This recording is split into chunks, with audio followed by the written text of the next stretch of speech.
Alguns anos vivi em Itabira, principalmente. Nasci em Itabira, por isso sou triste, orgulhoso de ferro. 90% de ferro nas calçadas, 80% de ferro nas almas. E esse alinhamento do que na vida é porosidade e comunicação. A vontade de amar que me paralisa o trabalho vem de Itabira, de suas noites brancas, sem mulheres e sem horizontes. E o hábito de sofrer que tanto me diverte é doce herança itabirana. Quando eu nasci, um anjo torto desses que vivem na sombra disse: vai, Carlos, ser goste na vida. Mundo, mundo, vasto mundo. Se eu me chamasse Raimundo, seria uma rima, não seria uma solução. Mundo, mundo, vasto mundo. Mais vasto é o meu coração.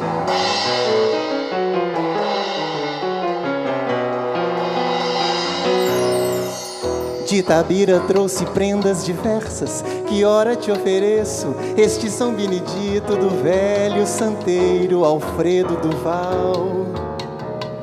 Este couro de anta escondido no sofá da sala de visitas. Este orgulho, essa cabeça baixa. Tive ouro, tive gado, tive fazendas, hoje sou funcionário público. Itabira é apenas uma fotografia na parede, mas como dói. Tive ouro, tive gado, tive fazendas, hoje sou funcionário público. Itabira é apenas uma fotografia na parede, mas como dói.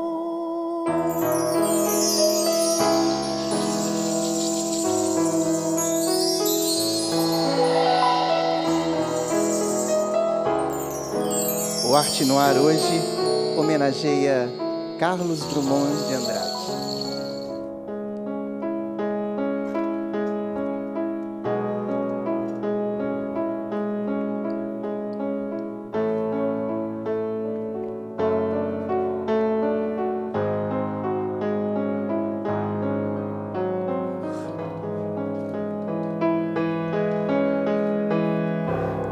Hoje vocês já puderam perceber, estamos aqui num clima de total emoção, homenageando um dos grandes, talvez o maior poeta da literatura brasileira, que é Carlos Drummond de Andrade, né, que esse ano estaria completando 110 anos de vida. E aí, para homenagear esse grande autor, além desses poemas musicados que nós estamos apresentando, nós trouxemos aqui um não menos grande poeta, Afonso Romano de Santana. Seja bem-vindo, querido. Grande Thelmo. É um prazer enorme estar aqui hoje com você, para a gente falar esse papo, né, sobre Drummond, quem foi essa grande figura, além de um grande escritor, um grande poeta, quem foi essa figura tão influente na nossa vida cultural brasileira, né? Na sua opinião, assim, em termos gerais, o que o Drummond significou para a cultura brasileira? Primeiro, deixa eu dizer da minha alegria de estar aqui nesse conjunto, né? Alegria esse toda programa nossa. Alegre e necessário à cultura brasileira. Muito obrigado. Bom, o Drummond é um caso raro dentro da história da poesia brasileira e dentro da literatura brasileira. Sim. Ele conseguiu ser aquilo que se chama de um autor paradigmático, ou seja, prosadores gostam dele, poetas gostam dele, o público em geral gosta dele. Então ele se tornou uma pessoa, na verdade, até pública. Sim. O que é muito raro, né? Sim. Porque você fazer poesia significa que você lida com uma linguagem muito especial. E colocar essa linguagem em contato com o público é uma façanha para poucos. Você também é um escritor que transita nos meios de comunicação, na mídia, né, no jornal impresso. Você acha que o fato do Drummond ter aquela página no Jornal do Brasil, né, ser um escritor que escreveu para o jornal, ajudou ele chegar nessa popularidade dele? Olha, o sucesso é uma coisa inexplicável. Aham. Há várias pessoas aí que estão na mídia, que são muito conhecidas, e se você começa a tentar analisar, você explica, mas não consegue esgotar a explicação. No caso do Drummond, você pode dizer que a mídia ajudou, Aham. porque ele trabalhou como cronista durante muito tempo. Você pode dizer que ele tinha uma habilidade muito especial. Por exemplo, você vai em qualquer lugar do Brasil, você encontra uma pessoa que recebeu uma cartinha do Drummond. Aham. Ele era muito delicado, ele cultivava o seu leitor. Ele era uma pessoa que também não comprava brigas. Quer dizer, você pode ver uma série de quesitos que explicam de alguma maneira, mas nada explica na sua totalidade por que se transformou nessa figura emblemática. No âmbito da literatura, digamos, da língua portuguesa, ou até da literatura internacional de poesia, como é que você coloca o Drummond, na sua opinião, como crítico? Eu sou meio suspeito, né, porque eu tenho a minha tese de doutoramento feita sobre ele. Eu me lembro quando eu dei aula na França, aí nos anos 80, o chefe do departamento me chamou porque queria indicar Drummond para prêmio Nobel. Sim. E me pediu para fazer um apanhado, né, sobre a biografia de Drummond. Na ocasião, eu até escrevi para eles, olha, tinha um movimento aqui na Europa, as pessoas estão interessadas em lhe dar um Nobel. E eu disse em várias entrevistas que ele merecia realmente o Nobel quando estava vivo. Infelizmente, isso não pôde ocorrer, como também não ocorreu com Borges, que era o maior escritor argentino. O Nobel é um negócio também meio político, né? Cada vez mais Então, estranho, mas isso né? apenas para te dizer que ele estava no ranking internacional. O problema é que você tem que lidar com a língua portuguesa, que é uma língua que transita pouco na comunidade internacional. Apesar de sermos hoje, digamos, 250 milhões de pessoas falando português, você tem que ser traduzido para várias línguas. E o Nobel funciona muito em termos de tradução. Eu tenho até umas traduções de Drummond para o sueco, para o dinamarquês, mas as traduções não bastam, né? Hoje não, hoje já é uma pessoa bastante conhecida e você está vendo essa coisa insólita. Estão comemorando 110 anos, isso não existe, né? E criaram Você um comemora dia 100 próprio, anos, né? daqui a pouco comemorar 110, 111, 120, por quê? E criaram um dia, né? Que é o dia o dia D, né? Isso. Que é o dia do Drummond. Aí também entrou um pouco a esperteza da Companhia das Letras, que acabou de comprar os direitos autorais do Drummond. Então inventou, do ponto de vista de marketing, uma maneira de jogá-lo no mercado de novo. Afonso, a gente poderia dizer que o Drummond conseguiu ser o poeta, digamos assim, mais pop, mais popular, mais conhecido do Brasil? Você se lembra que ele traduziu os Beatles. Ele, lá pelos anos 80, me parece, uma revista, acho que é a Realidade, pediu para ele traduzir os Beatles. Eu acho um encontro curioso. Você pega o conjunto mais popular, mais famoso, pega o poeta brasileiro mais expressivo e tenta juntar esses dois. Quer dizer, o encontro do pop com o culto erudito. Sim. E, nesse sentido, eu tive até uma experiência pop, né, popular, com a poesia de Drummond e com o próprio Drummond. Você se lembra, e o público também se lembra, que em 1987 ele foi escolhido como tema da Mangueira. Sim, escola de samba, né? A Mangueira o escolheu como tema, sua obra, sua vida, Itabira, etc. E foi uma apoteose poética. Eu estava lá, eu desfilei na comissão de frente. Eu até digo que eu não preciso de prêmio Nobel, não preciso de nada. Esse eu desfilar na comissão de frente, ao lado do Chico, do Rio do Hora, dos velhos sambistas. Eu creio que essa homenagem, né, popular ao Drummond é muito significativa. É um grande reconhecimento. Querido, nós vamos continuar no nosso próximo bloco, continuando esse assunto super delicioso que é Drummond, né? Ainda mais com uma pessoa que conhece muita coisa dele. Mas antes eu queria dar um recadinho sobre a campanha Faço Parte. Essa campanha, na sua missão evangelizadora, está abraçando novas frentes de trabalho e conta com você. Ela ajuda na construção da Catedral Cristo Rei, na manutenção dos veículos de comunicação da Arquidiocese e também a revitalizar aquele belíssimo Santuário Estadual de Nossa Senhora da Piedade em Caeté. Nova missão que exige novos desafios e precisam de muito mais pessoas apoiando. Por isso, você está sendo convidado a fazer parte dessa história que está sendo escrita na Arquidiocese. A doação pode ser feita por meio de um boleto mensal ou por um depósito bancário. Todas as informações por esse telefone aí, 3209-3559. Faça parte hoje mesmo. Nós vamos encerrar o bloco cantando talvez o poema mais conhecido do Drummond, que foi No Meio do Caminho, musicado pelo mineiro Sérgio Santos.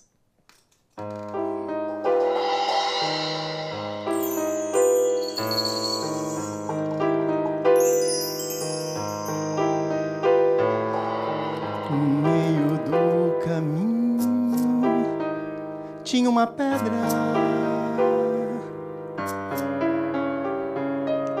Tinha uma pedra no meio do caminho. Tinha uma pedra no meio do caminho. Tinha uma pedra.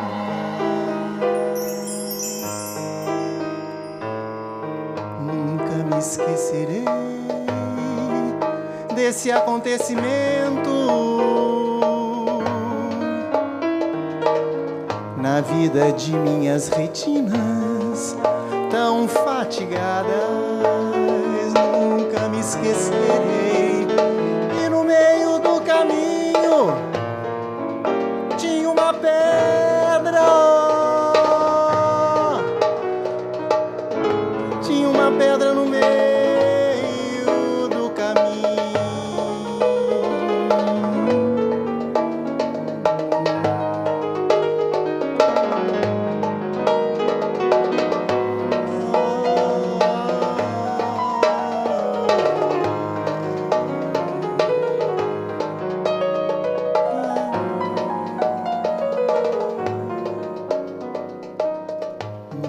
Esquecerei desse acontecimento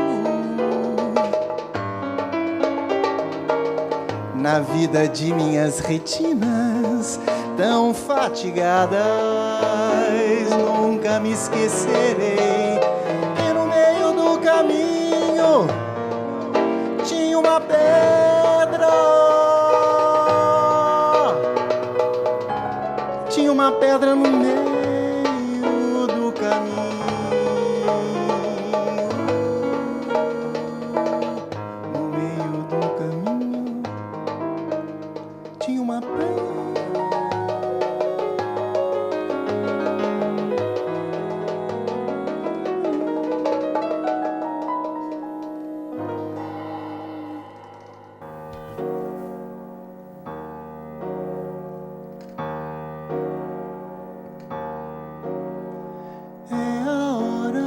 O sino toca, mas aqui não há sinos.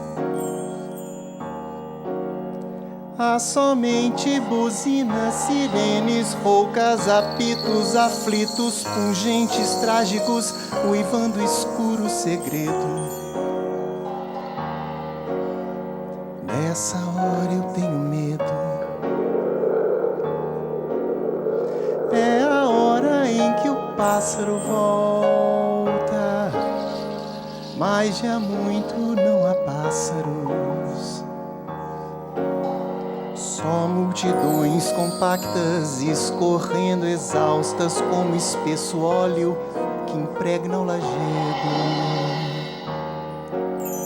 Nessa hora eu tenho medo.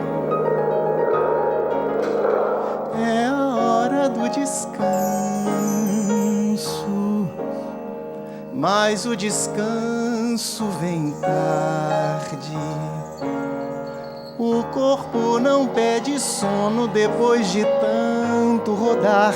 Pede paz, morte, mergulho num poço mais ermo e quedo. Nessa hora eu tenho medo. Hora de delicadeza. Gasalho, sombra, silêncio. Haverá disso no mundo.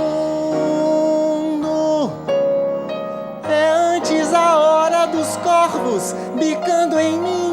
Meu passado, meu futuro, meu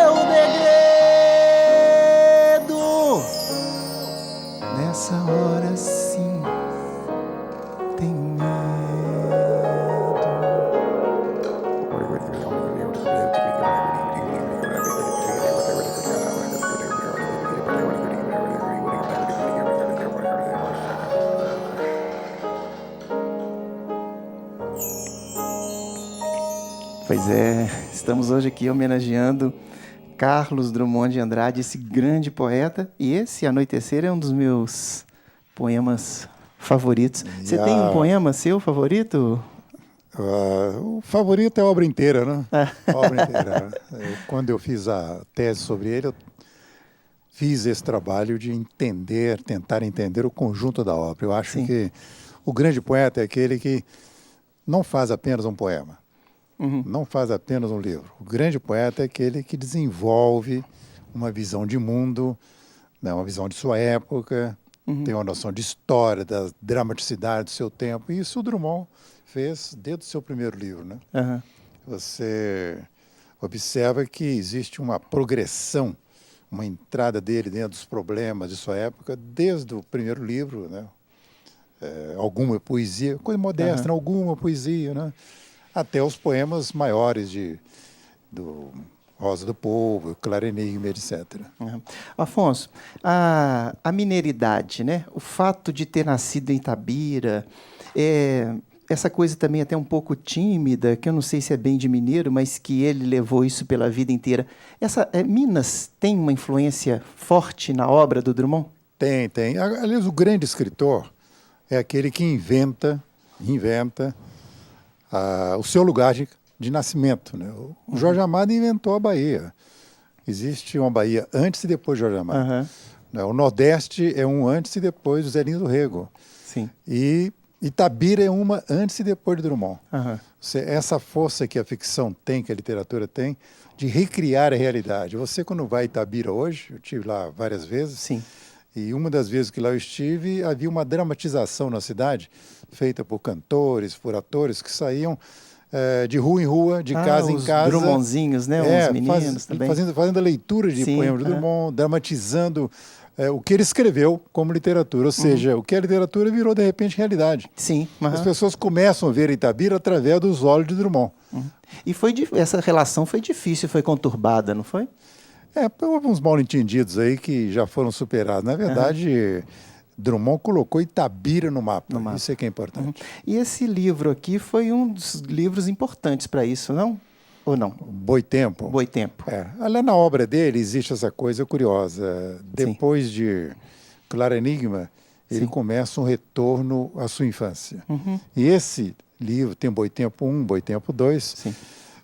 É o que ele chama de andar de costas. Você, depois de certa idade, você começa a regressar ao seu lugar de origem, regressar à sua infância, à sua família. E Itabira, em Minas Gerais, que ele reconstrói a partir desses livros, é um espaço diferente. Ou seja, no princípio da obra ele era muito irônico em relação ao interior. Agora não, ele tem uma certa ternura, um certo impulso para descrever com afeto, né, os seus pais, a fazenda, os vizinhos, os personagens menores de sua época estão transformados em personagens vistos pela ternura, pela emoção. Tem um poema, inclusive, que é A Mesa, né?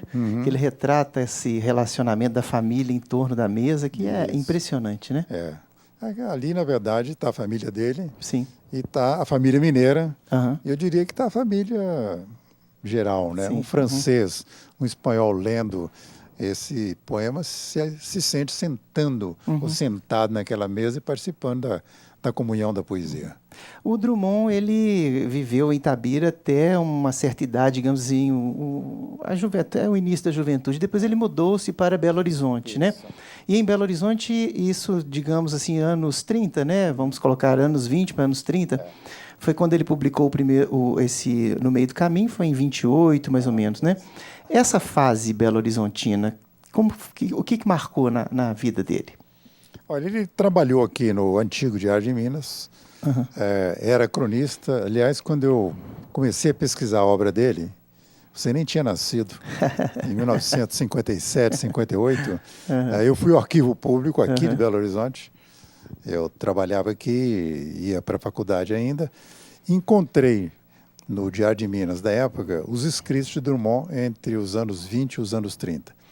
Quer dizer, aquele jornal foi uma espécie de laboratório, onde ele publicou seus primeiros poemas, poemas que não saíam necessariamente na seção literária, não havia suplemento literário. Sim. Havia, na verdade, uma seção chamada Notas Sociais. Ah, tá. De repente saía ali um poeminha, saía uma crônica. É ali que Drummond ocupou o seu primeiro espaço. Ele ficou mais ou menos esses 10 anos escrevendo aqui, até que depois foi para o Rio de Janeiro ser chefe do gabinete do Capanema. Do Capanema. Isso. Nós vamos tratar desse Aí a vida assunto, dele já mudou, já era uma outra coisa. Um outro passo, né? É. Mas teve uma parte aí que eu acho muito interessante, porque, digamos, em Belo Horizonte, que ele teve o primeiro contato com o que se pode chamar de modernismo, né? E também ele escreveu numa revista chamada Verde, de Cataguases. Você tem alguma referência sobre essa época? Ele escreveu não só na Verde, colaborou com esses meninos, mas ele fundou uma revista chamada A Revista. Olha só. Que é considerada uma das revistas modernistas importantes. Né? O modernismo foi criado oficialmente em 1922, né? Semana de Arte Moderna. E ele começou, jovem ainda, um contato com os escritores paulistas, sobretudo Mário de Andrade. E Mário de Andrade percebeu logo que aquele menino que morava lá em Belo Horizonte, aquele jovem, era uma pessoa um pouco especial. Tanto é que eles estabeleceram uma correspondência a vida inteira. E essa correspondência depois foi publicada. É importante para você entender a literatura brasileira, a poesia brasileira, entender Drummond, ver as cartas que ele escreveu para o Mário de Andrade e que o Mário de Andrade escreveu para ele. Maravilha. Bem, já estamos chegando ao final do nosso segundo bloco. E para marcar, né, convidar a todos para a gente escutar mais uma canção, um poema do Drummond, que é O Mundo é Grande.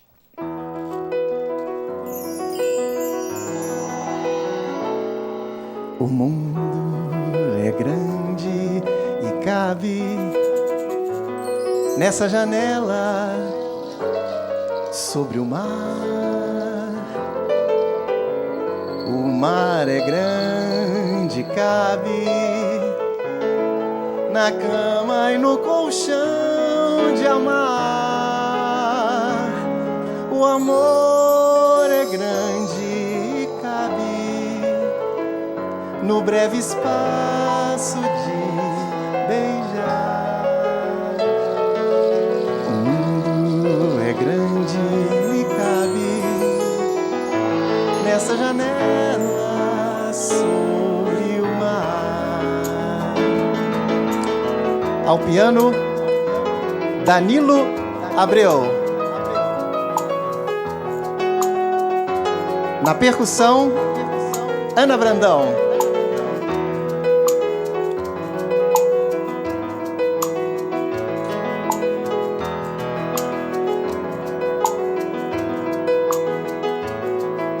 O mundo é grande e cabe nesta janela sobre o mar. O mar é grande, cabe na cama e no colchão de amar. O amor é grande e cabe no breve espaço de beijar. O mundo é grande e cabe nessa janela sobre o mar.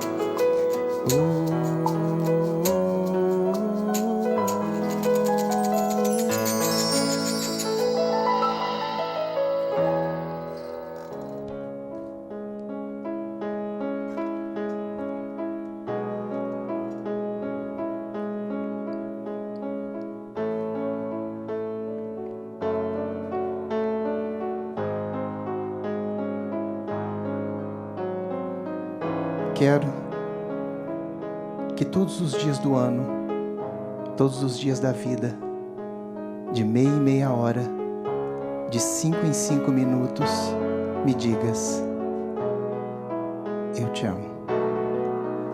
Ouvindo-te dizer eu te amo, creio no momento que sou amado, no momento anterior e no seguinte, como sabê-lo. Quero que me repitas até a exaustão que me amas, que me amas, que me amas. Do contrário, evapora-se a amação, pois ao dizer eu te amo, desmentes, apagas o teu amor por mim. Exijo de ti o perene comunicado. Não exijo senão isso, isto sempre, isto cada vez mais. Quero ser amado por e em tua palavra. Nem sei de outra maneira a não ser essa, de reconhecer o dom amoroso, a perfeita maneira de saber-se amado. Amor, na raiz da palavra e na sua emissão. Amor saltando da língua nacional. Amor feito som, vibração.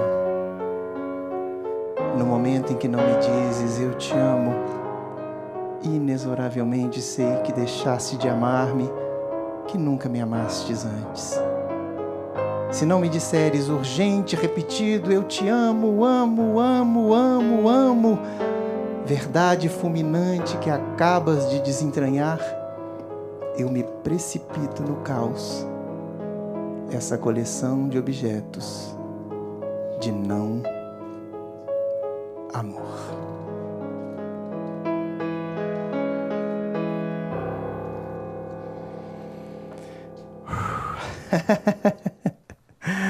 Pois é, esse é o Quero, poema do Drummond, que eu tive o luxo aqui de acompanhar, sonata ao luar de Beethoven, uma das músicas mais lindas, né? E já... É um belo achado. Muito obrigado. Querido, vamos continuar nosso papo sobre Drummond, e agora ele está no Rio de Janeiro, né?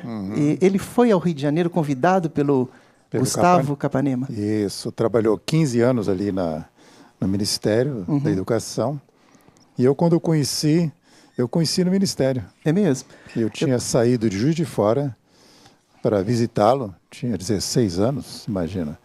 Fui lá, subi pelo elevador, fui conversar com ele, e a partir daí passamos a ter uma certa correspondência, né? Eu queria até mostrar aqui para as pessoas que estão nos assistindo uma foto aqui do Drummond, quando ele era chefe do gabinete, né, do Gustavo Capanema.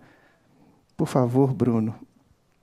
Aqui está o Drummond e aqui está o Gustavo Capanema. O Gustavo Capanema era tipo um ministro da cultura, né, da educação. Da cultura, do tempo do Vargas.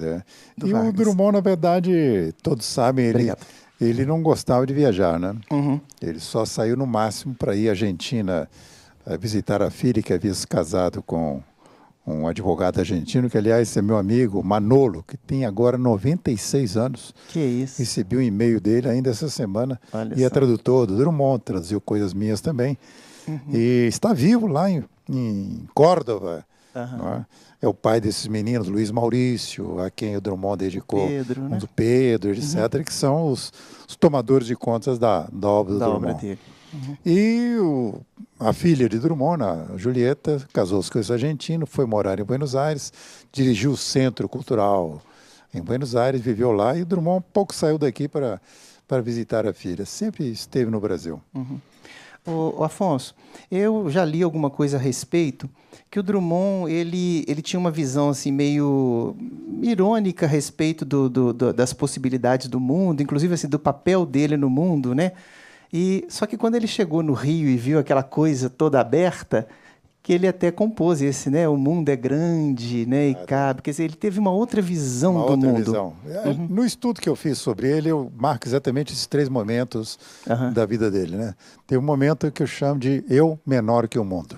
Sim. Que é quando ele está na província, olhando o mundo a partir da província. Depois tem um momento que é do eu maior que o mundo. Quando ele descobre o grande mundo, mora no Rio de Janeiro, e fica perplexo diante da história, dos acontecimentos. E tem uma terceira fase, que é do eu igual ao mundo, que é a fase do claro enigma, onde o indivíduo tenta um certo equilíbrio com a realidade. Então, o eu maior, o o eu menor, o eu maior e o eu igual ao mundo descrevem uma trajetória que é a trajetória do indivíduo em busca do seu sentido e do seu lugar dentro da história. E da compreensão da sua Esse poesia, poema que né? você cantou aqui é emblemático, né? Sim. Ele retomou o tema do eu maior, do eu menor e o eu igual ao mundo várias vezes. Uhum. Agora, Afonso, falando sobre essa participação dele, né, nesse governo do Vargas, né, ele tinha digamos assim, ele chegou a participar do Partido Comunista, não é isso? Exato, Sim. E depois ele chegou a visitar o Prestes na cadeia. Sim. Não é? Ele era do partido, mas, segundo ele se desentendeu logo com o partido, porque ele tem um poema que diz: este é o tempo de homens partidos, tempo de partidos, etc. Quer dizer, ele não se dava bem com as coisas partidas, né? Sim. Porque a poesia é uma totalidade, uma visão de conjunto. E deu-se mal com o partido e acabou não ficando lá.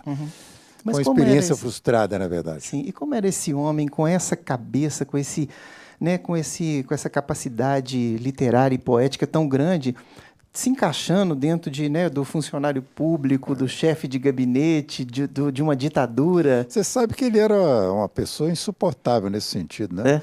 Ele tinha uma vocação que eu não tenho, que você não tem, que eu não conheço em ninguém. Ele era um arquivista incrível. É mesmo? Anotava tudo, as cartas. Tinha um detalhe na elaboração burocrática das coisas.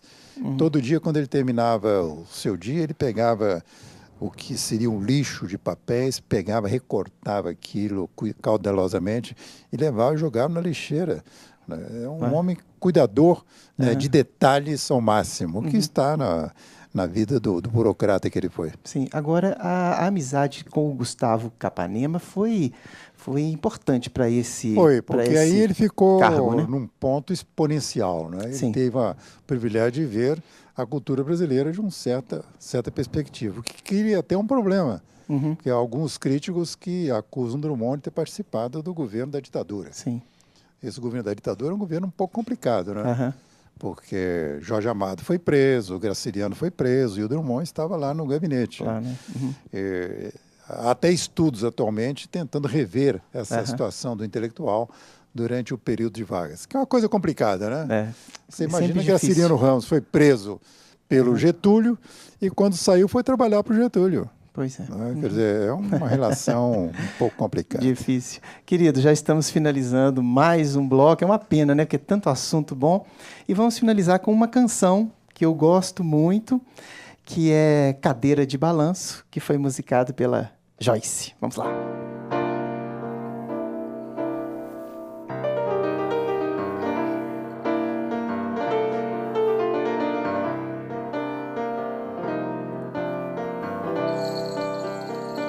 Sônia, amiga, acredite que o balanço manso, manso da cadeira de balanço é convite ao descanso.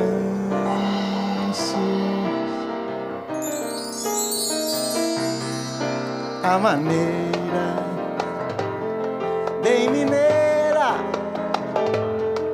se na era eletrônica uma crônica pobrezinha vale menos que a palhinha.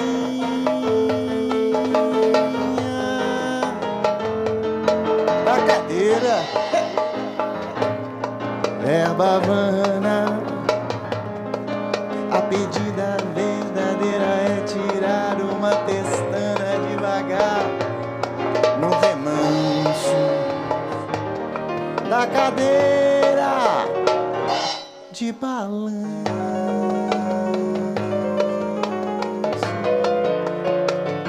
Arriba!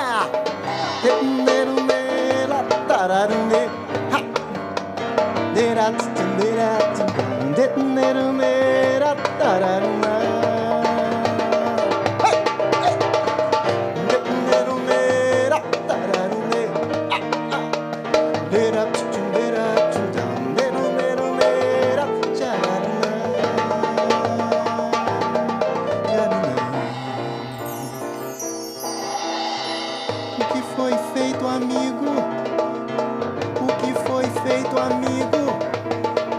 O que foi feito, amigo? de tudo que a gente sonhou, de tudo que a gente sonhou.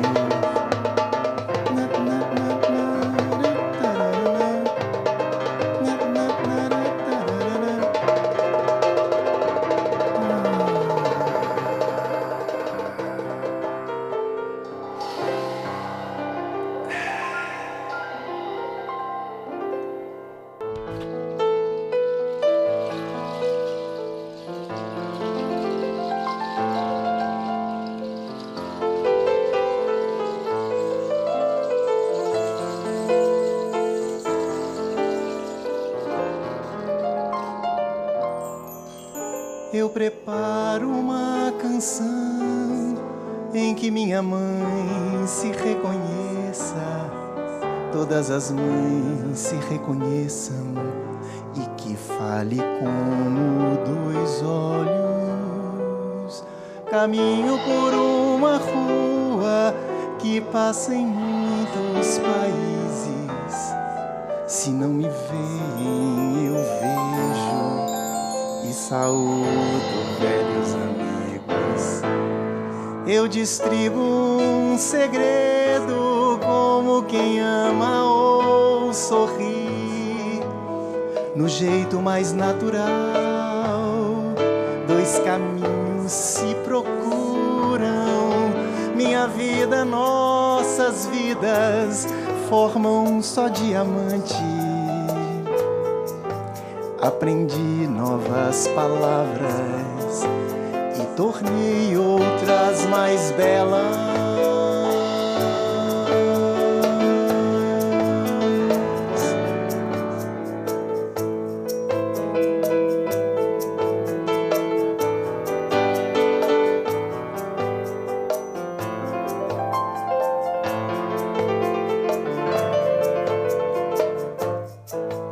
Eu preparo uma canção que faça acordar os homens e adormecer as crianças.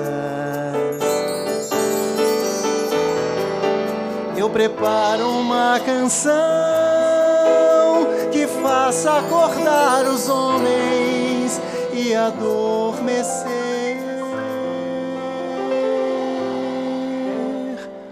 as crianças.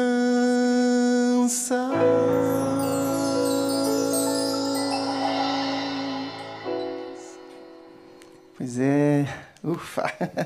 Estamos aqui homenageando Carlos Drummond de Andrade e todas essas canções, né, que a gente está apresentando aqui, ao lado do Danilo Abreu e da Ana Brandão. São canções, são poemas musicados pelo Drummond por grandes autores. Afonso, mas é claro que a gente quer aproveitar a sua vinda aqui para mostrar um pouquinho também do seu trabalho, né? Eu queria mostrar esse aqui, que foi a publicação da sua tese sobre o Drummond. Isso é um livro que me deu muito prazer ser feito, né? Uhum. É uma tese que já está na 5ª edição, ganhou 4 prêmios nacionais, foi traduzido já para o espanhol. Uhum. Aliás, pelo genro do Drummond, o Manolo. Manolo. E é um livro que me deu muito prazer ser feito. E o Drummond costumava dizer que, segundo essa análise aí, eu o havia desparafusado todo. Ah, é? E esse trabalho aqui, querido? Esse é o relançamento, é a 10ª edição. É um livro muito usado em universidades, né? Chama-se Análise Estrutural de Romances Brasileiros. E é um estudo de livros muito usados nas escolas, Guarani, Cortiça, Moreninha, etc. Você, além da literatura, né, da poesia, você gosta de transitar também nas artes plásticas, né? Como crítico, como observador. Andei escrevendo uns ensaios sobre isso. Tem Até polêmicos, né? Polêmicos, né? Que eu tenho observações a respeito da arte contemporânea. E esse trabalho aqui, querido? Essa é uma reedição também, sobre um livro muito desejoso e desejável. Você vê pela capa, né? O canibalismo amoroso. Todos nós vivemos numa ordem canibal. A religião católica, cristã, é canibal, né? Hóstia significa vítima sacrificial. Nós comemos o outro o tempo todo. Tem um estudo sobre o amor e o desejo na poesia brasileira e ocidental. Maravilha. Querido, eu queria aproveitar para mostrar aqui também para as pessoas o seu blog, não é? Eu vou fazer uma correção. O blog entrou um vírus. A informática é incrível, né? Sim. Uhum. Mas eu tenho um Facebook. Você sabe que quem não sim. tem Facebook não pode nem sair na rua, né? Pois é. Você sabe que agora tem a turma dos 100 faces, né? 100 faces, é Sem isso? faces. Mas, de qualquer forma, tem um blog onde as pessoas podem ler a respeito da sua vida literária Ou e então tal. no Google em geral, né? Você Sim, procura, tem muita acha coisa, lá. muita parte. Vamos aproveitar aqui e nós estamos falando desse disco do Drummond e muita gente me pergunta, né? Esse trabalho aqui, que é o Thelmo Lins Canta Drummond, não é isso? Só que esse trabalho já está esgotado, infelizmente, a gente está planejando fazer outras tiragens, mas enquanto isso não acontece, queria mostrar para vocês a página aqui na internet, né? Que é o cantadrummond.tnb.arte.br, onde vocês podem ver todo a respeito do trabalho e o mais legal, podem escutar todas as canções, né? São os poemas do Drummond musicados que participaram desse trabalho. Inclusive um texto de apresentação belíssimo que esse cavalheiro aqui ao lado fez o favor de fazer para mim. Vamos mostrar também o nosso Facebook, né? Que o Arte no Ar também tem o Facebook. Maravilha. Nós ainda Fazer uma somos reedição desse disco, não tem que esperar os seus 110 anos, não. Pois Faz é, agora. nossa, tá merecendo, não tá? E tem o blog também, que é o Thelmo Lins no Arte no Ar. Vamos ver se a gente consegue abri-lo aqui. Isso.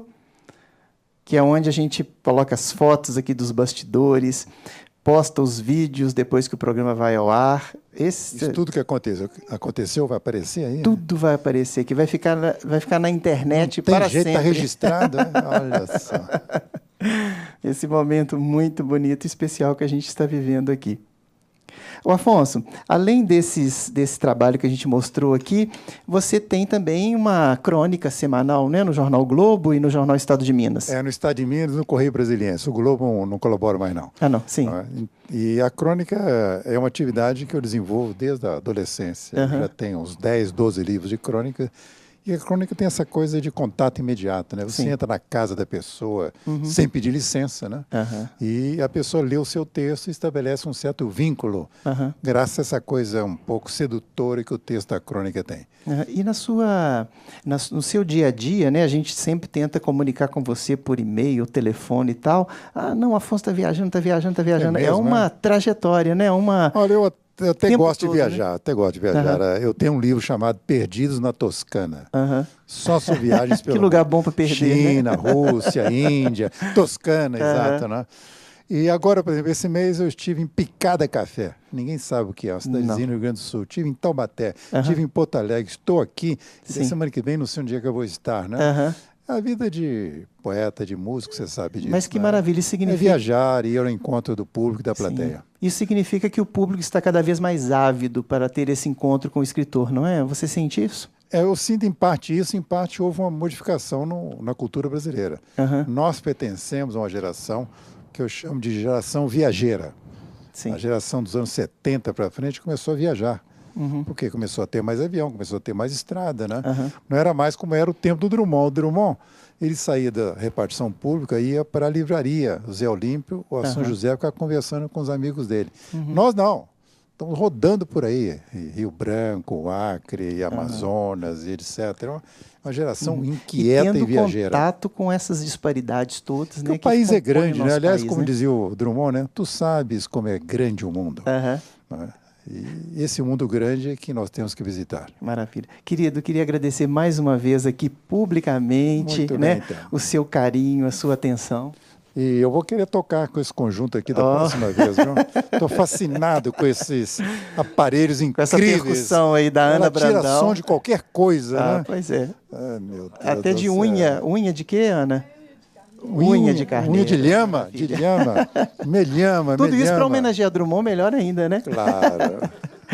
Bem, a gente está encerrando o programa, agradecendo a presença de todos, a produção, né? Hoje foi um programa super especial para nós. E eu vou encerrar com uma canção chamada Canção de Namorados, que foi feito pelo Geraldinho Alvarenga, que é um conterrâneo do Drummond, e que, para provar que o Drummond também comporta samba e samba de break. Então, Até a próxima semana e muito obrigado pela audiência.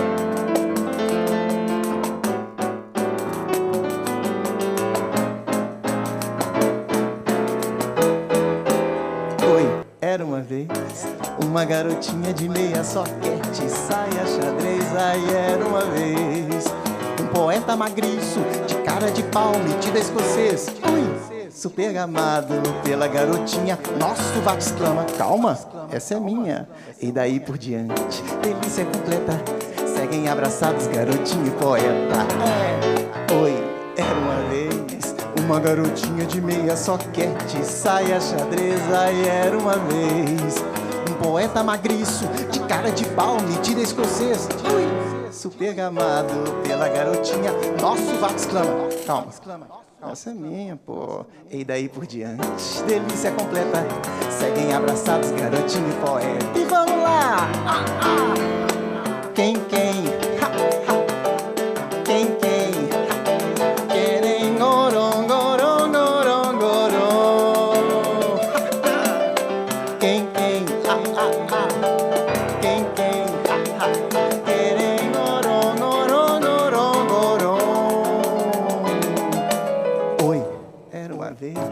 Uma garotinha de meia soquete, saia xadrez, aí era uma vez um poeta magriço, de cara de pau, metido escocesa, super gamado pela garotinha. Nosso sovaco exclama, calma que essa aí é minha. E daí por diante, delícia completa, seguem abraçados garotinho poeta.